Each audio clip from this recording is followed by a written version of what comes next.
life. He could be out in 5 years. Is that justice? Is that fair? What would be your response to these people? Well, my response would be that the law provides in the state of Texas that if the evidence establishes that a crime was committed out of sudden passion, it reduces the punishment range from 5 years to life in prison to a second.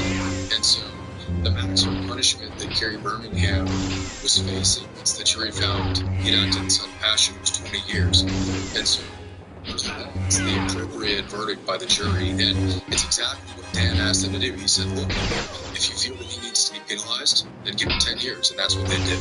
So we feel that they followed the law, it's fast, and they came with the right result. Shopping online comes with digital threats, so turn on NordVPN. Steer clear of phishing websites and encrypted online traffic. Get the deal now.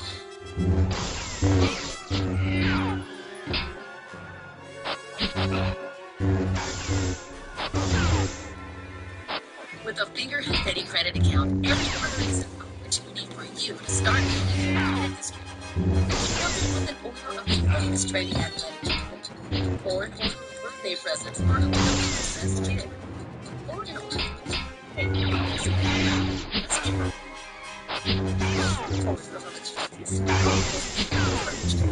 Get started.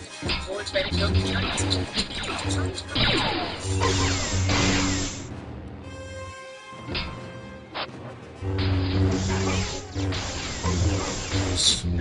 Mr. Birmingham, feeling about this? Scum. The situation. He's the only client I've ever had in 42 years before I told him, look, you're going to prison. Okay, it's not a question of if, it's a question of when. You might go for 2 years, which is the minimum of the sudden passion scheme, up to life for 99 under murder. I said, you're going to prison. So you have to acknowledge that. When we started the trial, honestly, I thought best case was in the 20-year-ish range. But once I saw the evidence as it unfolded in front of the jury, I felt very good that they would give him less than 20 years. Look, this was a tragedy that we certainly recognize. It's also a tragedy that can't be undone. All that having been said, Mr. Birmingham's father was murdered many years ago in a very, very high-profile case here in Texas back in the 70s. His son had committed suicide while he was awaiting trial. In this case, there's a lot of psychological things that happen to his family that are just tragic. All that having been said, he doesn't have any criminal record. He has no acts of violence. There were no prior altercations between he and his wife. And because of all those things that the jury did take into consideration, I don't apologize for this verdict at all. I think it was the right one. It was a courageous jury that did the right thing. But I absolutely think that it was the right verdict. Hey, so we want to thank Morgan for sponsoring today's long-drawn YouTube takeover. If you've seen our videos, you know Morgan is a very proud sponsor of ours. Look, it's clear to see from our content that the world is not always the safest place, right? And if you get hurt, that would be so confusing. That would be so scary. What do you turn to?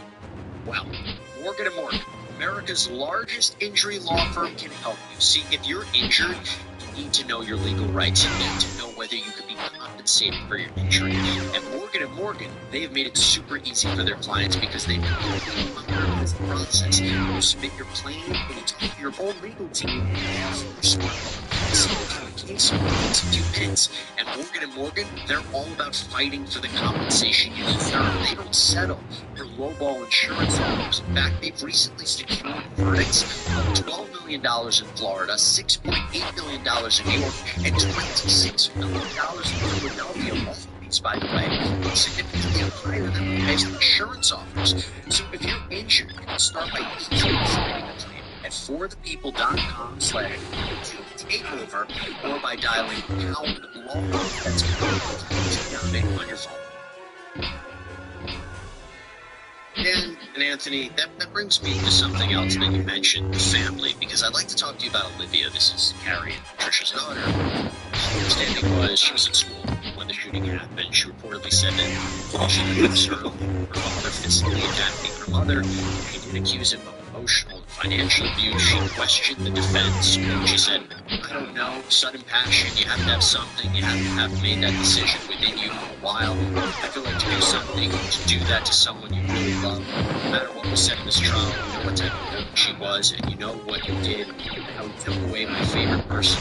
So I lost both of my parents that day. My dad died that day too, because the person who did that to my mom and my father aren't the same person. What's your reaction to that? So I think in that answer lies this passion defense.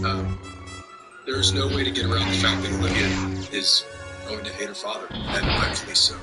But in that statement, she states that the man on December 6th that killed my mother is not the man that I knew growing up. And that's what we argue in the entirety of this case, is that the actions that Kerry Birmingham took that day were not who he was. And the only reason he acted that way is because he was responding to what we believe was out of the cause. So there was nothing in evidence to establish that this was premeditated. They did a extraction on Reese Birmingham's phone. There was no evidence that she had been complaining about any form of emotional or physical abuse. Nobody had ever seen him be physically abusive with her before. And there had never been any prior police reports. There's just no evidence in place in this case to show that there was prior violence. I think it's... I don't want to say it's contested whether she was financially abused. I just don't see the evidence there. She had a job, she had access to funds, and she was able to travel. She had leisure with the daughter Olivia. And another thing that I think the jurors took into consideration was that Olivia and Patricia were planning to leave together. And so that's